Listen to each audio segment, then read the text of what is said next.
আসসালামু আলাইকুম। এসএসসি 2025 সালের শিক্ষার্থীরা, তোমরা যারা 2025 সালে এসএসসি পরীক্ষা দিবা তাদের জন্য স্পেশালি আজকের এই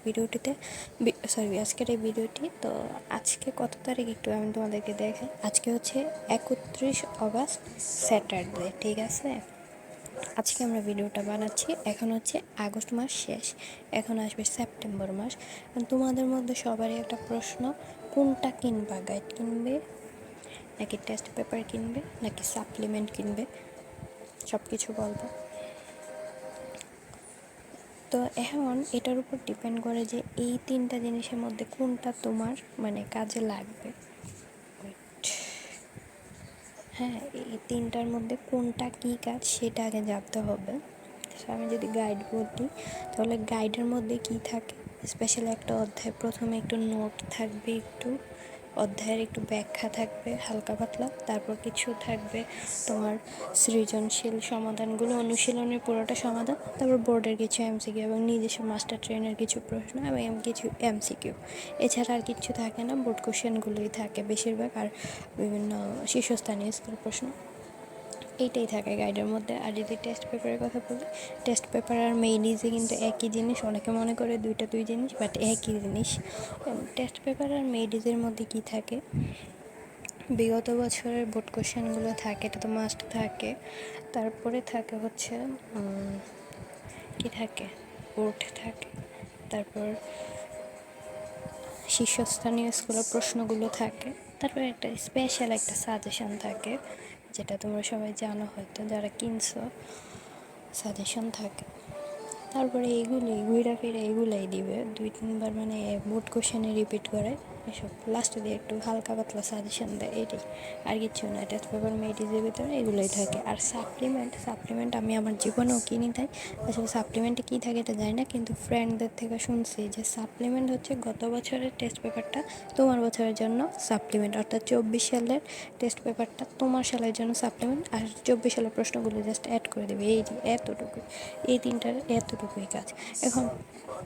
তুমি এখন কোনটা কিনবা? দেখো, টেস্ট পেপারটা কখন কিনবা? গাইড তো তুমি সারা বছর পড়তে পারবা, সাপ্লিমেন্টও তুমি সারা বছর পড়তে পারবা, কিন্তু টেস্ট পেপারটা কখন কিনবা? টেস্ট পরীক্ষার পর। এখন কোন সাবজেক্ট কিনবা? এটা হচ্ছে তুমি গ্রুপের সবগুলো সাবজেক্ট কিনতেই হবে, মাস্ট। গ্রুপের সবগুলো সাবজেক্ট কিনবা। আমি যদি বলি আমি পার্সোনালি কোনগুলো কিনেছিলাম, আমি যখন আমার সময় পড়ছিলাম 21 সাল ছিল, তো সেখানে আমি পড়ছিলাম শুধুমাত্র গণিতেরটা কিনছিলাম, আর আর মেবি আর কোনোটাই কিনি নাই সত্যি কথা। আর বাকিগুলো কি করছে, বোর্ড কোশ্চেনগুলো জাস্ট করছে, ফটোকপি করে নিয়েছিলাম ফ্রেন্ডদের থেকে নিয়ে। আর ওই যে সাজেশনের পৃষ্ঠাটা থাকে না, একটা স্পেশাল সাজেশনের, ওই 1 পৃষ্ঠা 2 পৃষ্ঠা ওইটা ফটোকপি করে নিয়েছিলাম। সবগুলো সাবজেক্টের 12টা সাবজেক্ট ছিল, কমার্সের ছিলাম সেগুলো। এগুলোই টেস্ট পেপার মেডিসি, এগুলো ঘুরে ফিরে একই জিনিস। তুমি চাইলে কিনতেও পারো, তোমার যেটা খুবই অতি জরুরি সেটা হচ্ছে ইংরেজি, তারপর গণিত বলো, এগুলো কিনতে পারো। এরপরে বাকিগুলো তুমি তোমার ফ্রেন্ড যারা কিনে থাকে তাদের থেকে ফটোকপি করে নিলে ভালো, কারণ এখানে খুবই ব্যয়বহুল একটা খরচ আসে, সিরিয়াস কথা, খুবই ব্যয়বহুল একটা খরচ। এগুলো হচ্ছে কোম্পানি তাদের বিজনেস করবে, এটা স্বাভাবিক। এখন তোমার এবিলিটি থাকতে হবে কেনার জন্য, ঠিক আছে।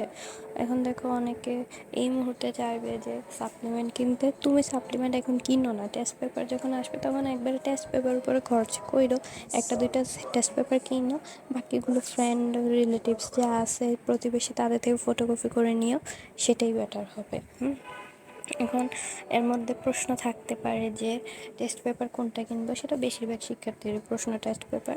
তাই আমি বলবো যে শুধুমাত্র ইংরেজির জন্য তুমি কিনতে পারো নবোদয়, ওইটা বেস্ট। আর বাকি সাবজেক্টগুলোর জন্য লেকচার, নিউটন সিরিজের লেকচার শেষ। এগুলোই। হ্যাঁ, আর কোনো প্রশ্ন থাকলে অবশ্যই কমেন্টে জানাবে।